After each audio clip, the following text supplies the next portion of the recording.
సర్వ మానవాళికి రక్షకుడు, మనకు కొండంత అండగా నిలిచేవాడు, మనసులో తలచిన వెంటనే గుండెల నిండా ధైర్యాన్ని నింపగలిగే మహాయోధుడు, అభయహస్తంతో ఎల్లవేళలా మనల్ని కాపాడే ఆ పవనపుత్రుడిని ఇప్పుడు మనసారా స్తుతించుకుంటూ శ్రీ పంచముఖ ఆంజనేయ స్వామిగా అవతారమెత్తిన కథ దృశ్య రూపంలో తిలకిద్దాం రండి.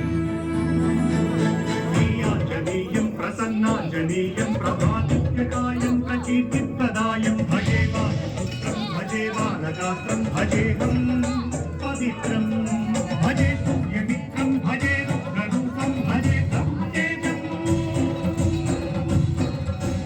అది రామాయణ మహాయుద్ధం భీకరంగా సాగుతున్న తరుణం. శ్రీరామచంద్రుని సారథ్యంలో వానర సైన్యంతో విజృంభిస్తూ లక్ష్మణస్వామి తనతో పోరాటం చేస్తున్న రావణుడి కుమారుడు ఇంద్రజిత్ తలని బాణంతో ఒక్క వేటుతో వేరు చేశాడు. ఇంద్రజిత్ మరణ వార్త విన్న రావణుడు ఆవేశంతో ఊగిపోయాడు. ప్రతీకారం కోసం పాతాళ లోకాధిపతి తన సోదరుడు అయినటువంటి మహిరావణుడి సహకారం కోరాడు. సంకీర్తనలు చేసి నీ రూపు వర్ణించి నీ మీద నే దండకం నటించేయ నీ మూర్తి గావించి నీ సుందరం పెంచి నీ దాసదా సుందరై రామ భక్తుండనై నిన్ను నే కొల్చెదన్. నీ కటాక్షంబునం చూచితే వేడుకల్ చేసితే నా మురాలించితే నన్ను రక్షించితే. తంత్ర విద్యలో ఆరితేరిన మహిరావణుడి దాడి గురించి విభీషణుడి ద్వారా ముందుగా తెలుసుకున్న హనుమంతుల వారు తన ప్రభువుల విశ్రాంతి మందిరానికి కాపలా ఉండగా ఆ దుష్టుడు లోపలికి ప్రవేశించడానికి పలు ప్రయత్నాలు చేసి చివరికి మాయోపాయంతో విభీషణుడి రూపం ధరించి మందిరంలోకి ప్రవేశిస్తాడు. నిద్రిస్తున్న రామలక్ష్మణులను అపహరించి పాతాళ లోకానికి తీసుకెళ్తాడు. అంజనాదేవి గర్భాన్వయా దేవ నిన్నెచ్చనేనంత వాడన్ దయాశాలి వై జూజియుందాతవై బ్రోషియున్ దగ్గరన్ నిల్చియున్ తొల్లి సుగ్రీవ కున్మంత్రి వై స్వామి కార్యార్థమయ్యేగి శ్రీరామ సౌమిత్రులను చూచి వారిని విచారించి సర్వేసు పూజించి ఎప్పాడు చెంపంటుగా వెళ్ళి వారిని సంపించి కాకుత్స తిలకుంటు దృష్టి వీక్షించి నిష్కింధకే తెంచి శ్రీరామ కార్యార్థమై లంకకే తెంచియున్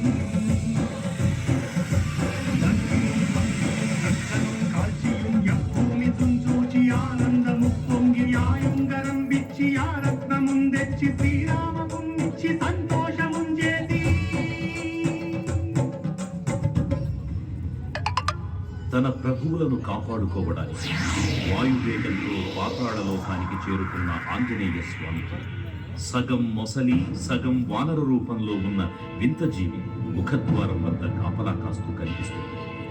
ఆ జీవి మకర ధ్వజుడు అనే తన పుత్రుడని మహాసముద్రాన్ని దాటుతుండగా నీటిలో పడ్డ వేదవిధుడు ఒక మొసలి గ్రహించడం వల్ల జన్మించాడని తెలుసుకుని ఆశ్చర్యపోతారు హనుమంతుల వారు.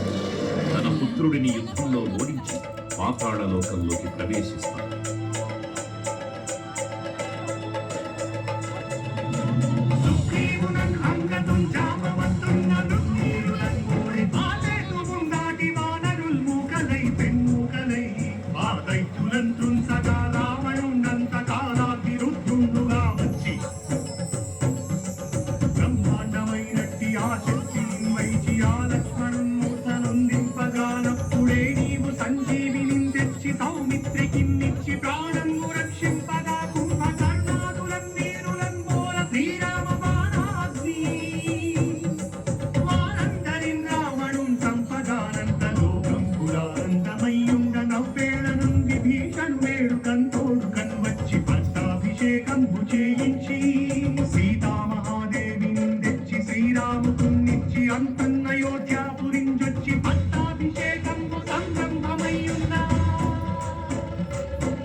పాతాళ లోకంలో అడుగుపెట్టిన పవనపుత్రుడు మహిరావణ మరియు అహిరావణ సోదరులను భీకరపూర్తి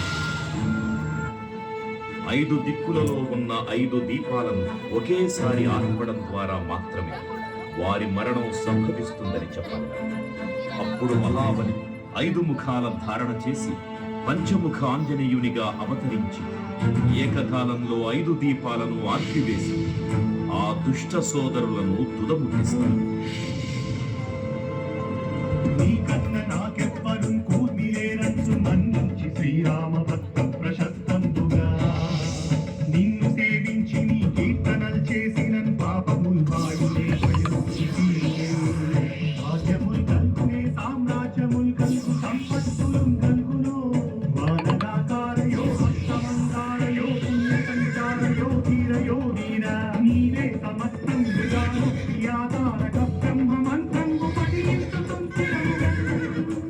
వజ్రదేహంబును దాచి శ్రీరామయంచున్ మనకు పూతమైన ఎప్పుడుం తప్పకన్ తనకు నా జిహ్వయందుంది నీ దీర్ఘదేహము త్రైలోక్య సంచారివై రామనామాకి సత్యాదివై బ్రహ్మతేజమునం రౌద్రనీ జ్వాల కల్లోల వీర హనుమంత ఓంకార శబ్దంబులన్ భూత ప్రేతంబులన్ పెంటి సాచంబులన్ శాకిని రాకిని త్యాగులన్ కాలి దెయ్యంబులన్ నీరువానంబులన్ చుట్టి నేరంబరం కొట్టి నీ ముష్టి ఘాతంబులన్ ఆగుదండంబులన్ లోపఖండంబులన్ తుంచి కాలాభిరుద్ధుండవై నీవు బ్రహ్మ ప్రమాణితంవైన నీ దివ్యదేజంబును చూచి రారోలి నా ముక్తు నరసింహయంచు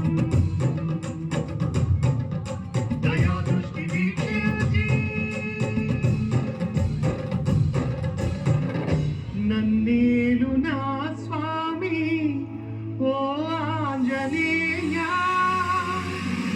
నమస్తే సదా బ్రహ్మచారి